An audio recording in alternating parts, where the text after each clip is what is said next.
Ready start. यहाँ अपना मूल्यांकन उस स्तर पर करना है कि विश्व के अन्य विकासशील और विकसित देशों की तुलना में हम कहाँ हैं। खासकर चीन और अन्य पूर्वी एशियाई देशों की तुलना में, जो लगभग हमारे देश के साथ ही औपनिवेशिक गुलामों से मुक्त हुए थे। इस दृष्टि से विचार करने पर हमारे सामने भारत की एक ऐसी तस्वीर उभर कर सामने आती है जो कई अंतर्विरोधों से भरी है। एक ओर केरल जैसे प्रदेश हैं जिन्होंने बच्चों की मृत्यु दर, शिशु जन्म दर, निरक्षरता निवारण, प्रारंभिक शिक्षा जैसे सभी सामाजिक विकास अंकों की दृष्टि से अभूतपूर्व प्रगति की है। वहीं दूसरी ओर एवं बिहार, उत्तर प्रदेश, मध्य प्रदेश जैसे राज्य जो सामाजिक विकास की दृष्टि से अभी भी बहुत पीछे हैं। वहीं यदि चीन, कोरिया, ताइवान, सिंगापुर जैसे देशों से तुलना की जाए तो पूरे भारत की तस्वीर बेहद पिछड़ी नज़र आती है। यदि इन देशों की प्रगति के प्रेरक तत्वों पर दृष्टिपात करें तो पाएंगे कि इन देशों ने शिक्षा को आर्थिक विकास की प्रेरक शक्ति बनाकर अपने देश की श्रम शक्ति को विकास प्रक्रिया में भागीदार बनाने की योजना का विकास किया। एशिया के अन्य विकासशील देशों ने स्वास्थ्य व सामाजिक कल्याण की योजनाओं को भी उच्च प्राथमिकता दी और उसके प्रभाव आर्थिक क्षेत्र के लिए बेहद लाभकारी रहे। जहाँ तक पश्चिमी देशों से हमारी तुलना का प्रश्न है तो प्रति व्यक्ति औसत आमदनी, शिक्षा, स्वास्थ्य जैसी बेहतर सुविधाओं की दृष्टि से भारत की इन देशों से असमानता बढ़ी ही है। लेकिन उच्च शिक्षा, साहित्य, संस्कृति जैसे क्षेत्रों में तथा विज्ञान एवं तकनीकी श्रेष्ठता के आधार पर आज भारत विश्व स्तर पर भी पहुंच चुका है, जो एक संतोषजनक स्थिति है। सिर्फ परंपरागत और प्रत्यक्ष तौर पर विकास का वास्तविक रेखा चित्र नहीं खींचा जा सकता, बल्कि आज उन स्तरों पर भी इसकी परख जरूरी है जो वैश्विक संगठनों द्वारा आधार बनाए गए हैं।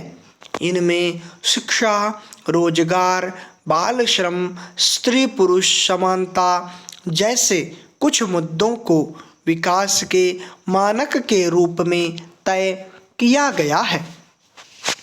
यदि हम इन मानकों के आधार पर भारत के नए समाज का मूल्यांकन करते हैं तो आदर्श और वास्तविक स्थिति के बीच बहुत बड़ा फासला दिखता है।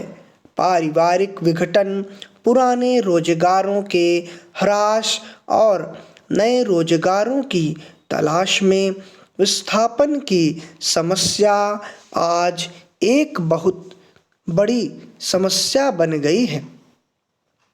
यही नहीं, देश में जातीयता और सांप्रदायिकता के उभार भी नए सामाजिक परिदृश्य के अभिन्न अंग हैं। इसके पीछे प्रमुख कारण आर्थिक है।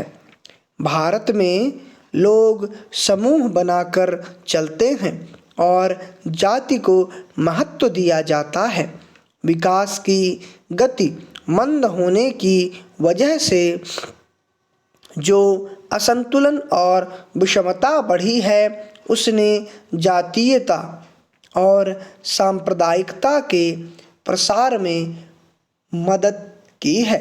सरकार पर दबाव बनाने के लिए जाति और संप्रदाय के रूप में प्रतिद्वंदिता काफ़ी बढ़ी है, जो एक तरह से आक्रोश का परिचायक है और यदि इसे सही दिशा मिले तो निम्न वर्ग को जरूर इसका लाभ मिलेगा। उदारीकरण के बाद अर्थात 1990 के दशक के बाद बाजारवाद और उनसे उपजी कुछ विकृतियों ने एक नई बहस को जन्म दिया है। दरअसल बाजार एक द्विधारी तलवार जैसा है।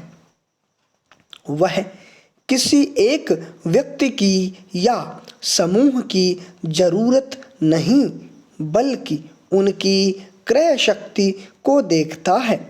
वह एक ओर एकाधिकार को तोड़ता है तो दूसरी ओर सामाजिक असमानता और विषमता को भी बढ़ावा देता है। हमारे देश में बाजार को एक ऐसे समय में खोल दिया गया जबकि समाज में भारी विषमता मौजूद थी। यदि इस मामले में थोड़ा वैकल्पिक तरीके से काम लिया जाता तो इसके और अच्छे परिणाम सामने आ सकते थे। अर्थात जिन क्षेत्रों में बाजार की ज़रूरत थी वहाँ बाजार से काम लेना चाहिए था और जहाँ उसके बिना काम चल सकता था उन क्षेत्रों को राज्य और सार्वजनिक संस्थाओं की देखरेख में सौंप देना चाहिए था। चूँकि ऐसा नहीं हो सका, इसलिए बाजार ने समाज का ज़्यादा से ज़्यादा संचालन अपने हाथ में ले लिया है और वह उसका तेजी से विघटन कर रहा है। इसलिए यदि बाजार को पूरी तरह से निर्णायक होने से नहीं रोका गया तो उसके दुष्प्रभावों से समाज को बचाना मुश्किल हो जाएगा। पैरा अर्थव्यवस्था में परिवर्तन के साथ साथ तमाम नैतिक मूल्यों एवं परंपरागत मान्यताओं में भी परिवर्तन एवं संवर्धन की आवश्यकता होती है, परंतु भारत में ऐसा नहीं हो पाया, जिसकी वजह से आज यहाँ नैतिक शून्यता की स्थिति उत्पन्न हो गई है। इस नैतिक शून्यता की स्थिति ने तमाम तरह के संकट को भी जन्म दिया है। चूँकि बदलते आर्थिक, राजनैतिक और सामाजिक परिवेश के कारण पुरानी नैतिक मान्यताएं टूट रही हैं और नई व्यवस्था अभी पूरी तरह स्थापित नहीं हो पाई है, बल्कि निर्माण की प्रक्रिया में ही है। इसलिए हर क्षेत्र में अक्सर नैतिक अनिश्चितता, असंयम और अनुशासनहीनता दिखाई पड़ती है। नए मध्यम वर्ग का संतोष, कर्म फल से विमुखता, लाभ लिप्सा के त्याग जैसे आदर्शों में विश्वास बहुत अधिक नहीं रहा, लेकिन नए आदर्श क्या हैं, इसको चेतना का उद्भव अभी उसके भीतर नहीं हुआ है।